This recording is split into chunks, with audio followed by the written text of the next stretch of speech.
Roger that.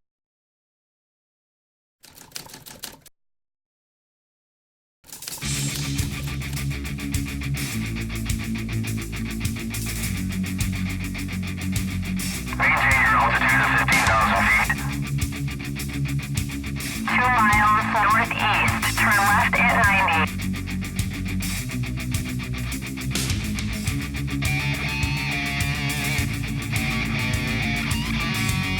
Hey guys, welcome back to War Thunder. This is Nightcaster here again, coming to you with another video.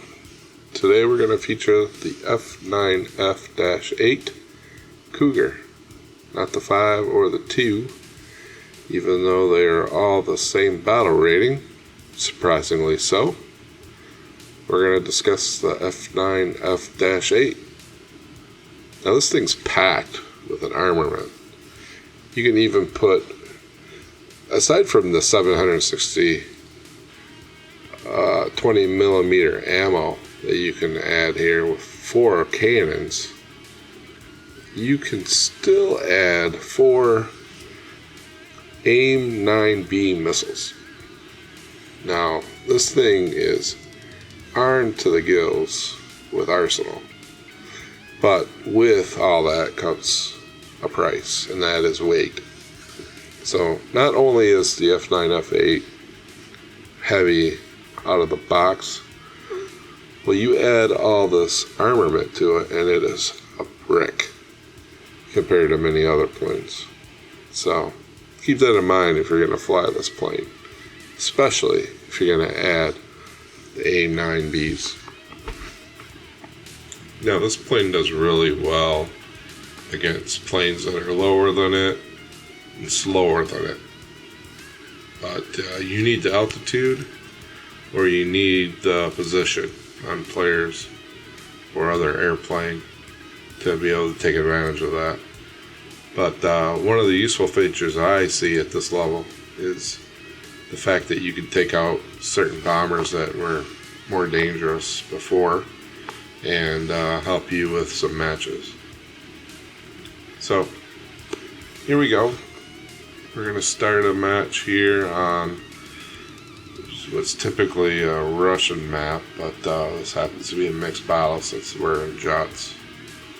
And this meteor is coming across my front side, and I just miss it. I don't know how we missed this, probably because the spread of the ammo doesn't have a very fast rapid fire, so you know, you can get lucky and get between those. I decided to take a shot at the meteor to hopefully get him to turn so that I can catch up, and luckily he obliges with that, but he's starting to pull away again. Luckily I have a friendly coming through here, which forces the meteor to take some evasive maneuvers. And while it's 2-on-1, we're able to get better position. And with the guns, you can see how lethal they can be, even with just a small crate here. Now we just need to evade these 2 planes coming in.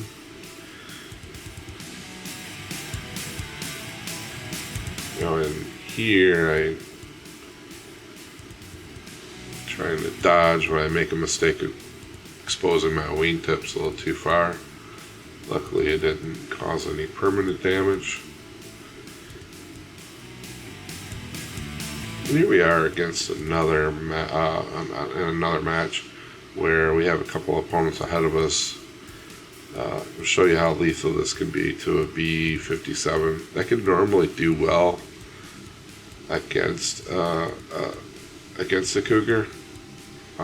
I could probably actually shoot because he's not going super fast here, but since I'm closing the range and pretty close, he doesn't have any chance to avoid that. So we can just fire it off and be probably more sure of getting a kill than if I just used my guns there, just because my accuracy and aim is just horrendous sometimes. So I probably had a better chance with the missiles.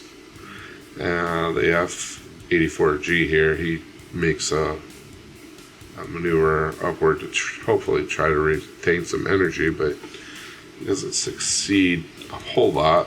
He's still about the same speed though. So I decided to fire off another one, and he doesn't have a chance to evade that. It's just too fast. Must not have been paying attention, and you don't get the warning for at least half a second. And if you're within a kilometer, that's like that missile's almost on you before you know it. Here, it just looks like we have a really good advantage on most targets. So we're going to pick and choose one. We're going to do some boom and zoom. And try to pick somebody that's off to the side or an easier target. And this FJ 4B is kind of going off on its own. Now this missile, I have no idea why I fired this. I do that from time to time. I tend to fire them a little too early. One of the keys that I have found is that you really want to make sure you're more in a straight line and not having too high of an angle of attack.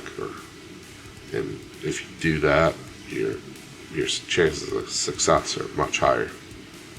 So now I got all these planes coming at me, and I'm just going to take some head-on shots. I'm not really trying to put myself in danger. I just want to get myself a couple of shots and evade. Usually you want to evade, before you get to that kilometer mark. I kind of got lucky there, actually. Those look close. So I dodged 4, and I don't see anybody else in front. So I'm going to turn around and hopefully try to catch up again. This is when I see another one coming at me, so I decided to go vertical. Notice that we have a friendly on his tail already, a couple friendlies. I'm just going to take him up, and the danger of anybody else at this point is fairly low due to the fact that they were already kind of moving away. And once the friendly made the kill, it was no point in pursuing that. I think I could have got him if he kept turning, but if he'd extended away, I probably had no chance at all. And I'm going to show another example of what you can do against these TU-4s especially. I mean, these guys tend to get really high, and they're very difficult to take down in a jet. So these missiles can really help you in this regard. Now, the TU-4s obviously are not very maneuverable. They don't go a whole lot. They don't have a whole lot of speed, so there's really nothing that they can do once you fire one of these off and you have a good angle. So I just fast forward a little bit through the match here, and we have this other F9F who's kind of dogfighting a few of our fellow teammates.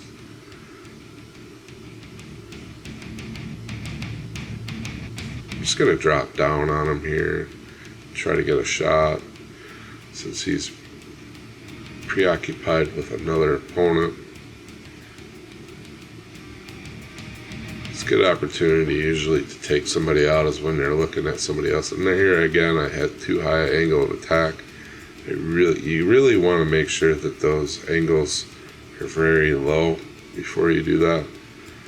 And now I'm going to have to go up and boom and zoom since I missed that attack. And he's really slow now, so I extended a little bit more here because I thought maybe he had some missiles that he might lob at me, but that didn't happen. So now that he's turned away, I can turn back in with confidence. There's pretty much 3 or 4 of us on him at this point, so he's dead. That's probably why he opts to go for the head-on, and bam, he's dead.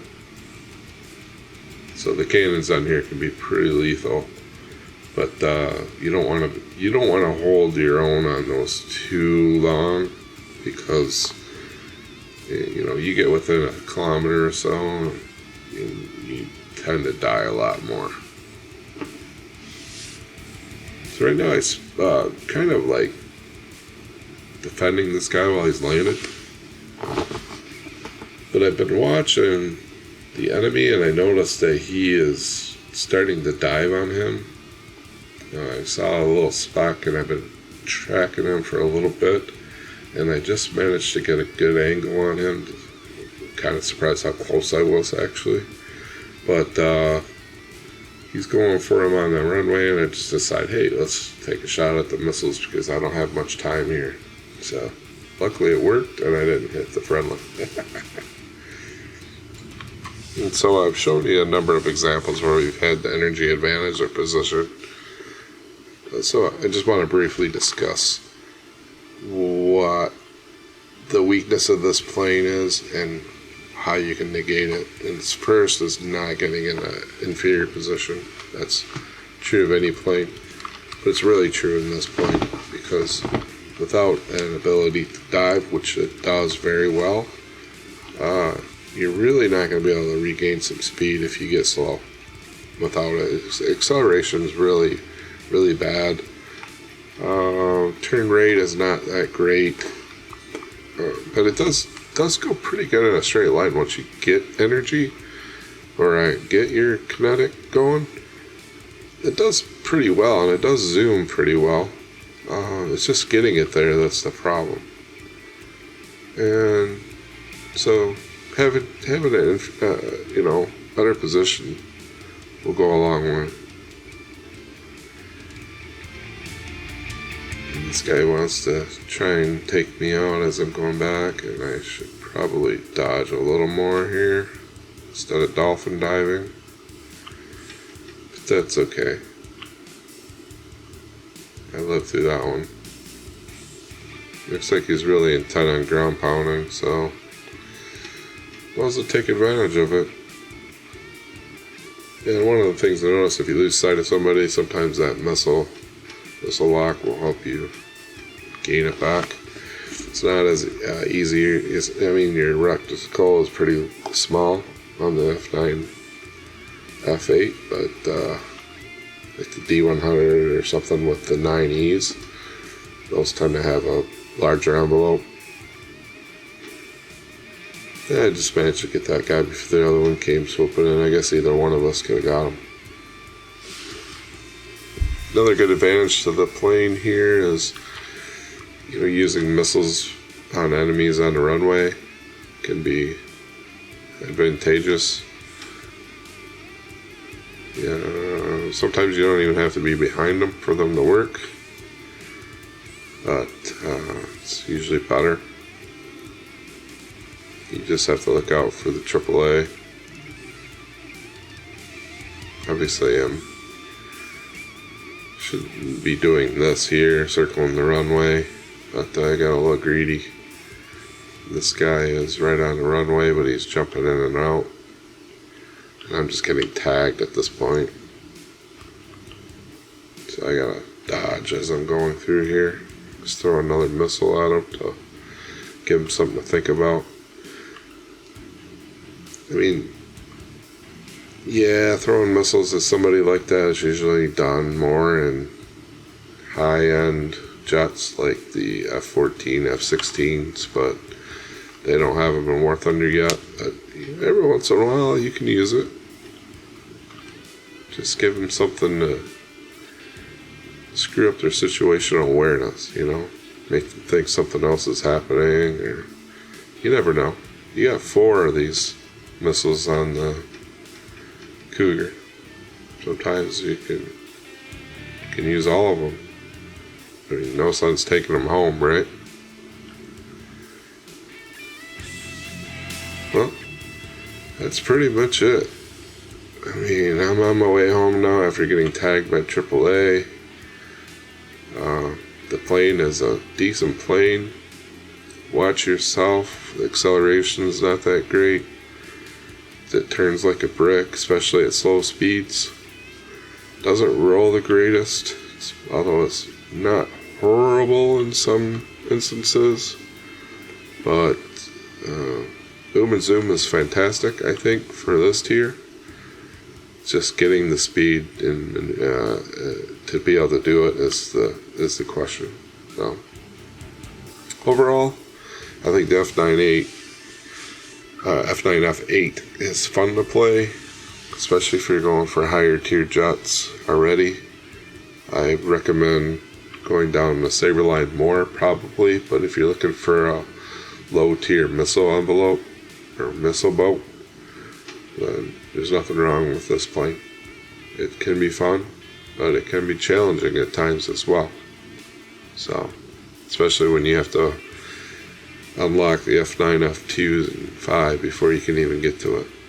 So, well, that's it for me. I hope this review helped you out there, and if you have any questions, feel free to subscribe and leave a comment. Thanks for watching. Good night.